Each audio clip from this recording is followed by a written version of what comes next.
Hello, my name is Dawn Goldworm. I'm the scent director of olfactive branding company 1229, a company that I created with my twin sister Samantha.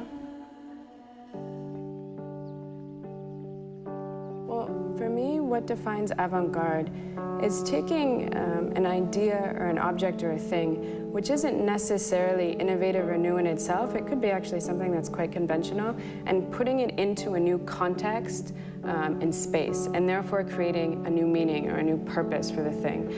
For instance, when Duchamp took a urinal, which is a ready-made object, it was a normal object that men see multiple times a day, and I'm sure women have seen once or twice in their life.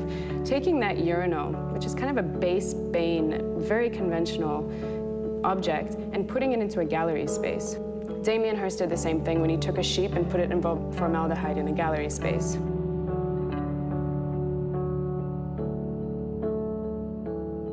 Using scent as a tool for the avant-garde, taking it out of the commercial realm and without the art dynamic, you can really use it as a tool for controlling behavior through emotion.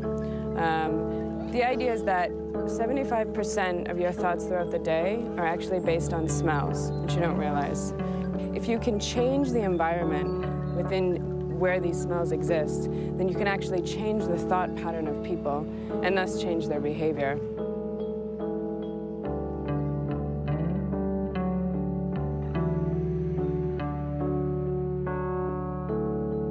When you smell anything, it could be an odor or a scent or a fragrance, your olfactive nerve stimulates the emotional cortex of your brain. And from that, it creates what I call little scent emoticons. So they're these little memories, emotional memories with scent linked together. And so when I see the picture of a fragrance in my mind when I smell it, it automatically transmits an emotion.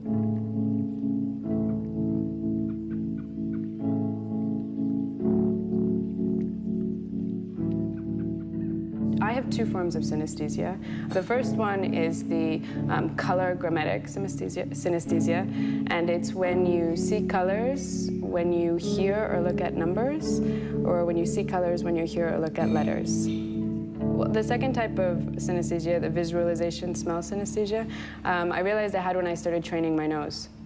I trained in a perfumery school, not in the Firmenich perfumery school, unfortunately, in another one, and when I started to smell, I could see the colors of the ingredients. And my mentor is also a synesthete, and he paints perfumes, which is amazing, because he's a brilliant painter and a brilliant perfumer. And so he paints everything that he smells, and I realized that I could see the same colors that I was learning about in the ingredients. And then I realized as I started to work, that I could use those colors to modify the scents based on what I saw.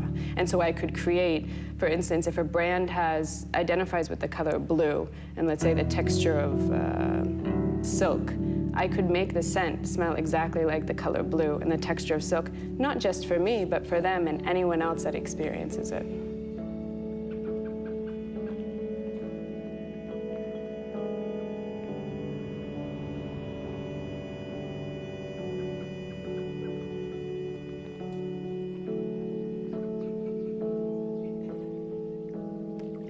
There are certain smells that you just can't recreate synthetically. Like I was saying, the smell of people or the smell of babies. Everyone wants to capture the smell of a baby's head, and you can't recreate that smell through headspace or any other extraction or distillation method. It's not possible. There are some flowers you can't capture the scent of either, and some plants as well. But like I said before, there's something quite beautiful about the fact that nature can remain on its own, and that we don't, as humans, we don't have to consume everything that's around us, that we can just appreciate its beauty without needing to use it for our own purposes. Something avant-garde about that.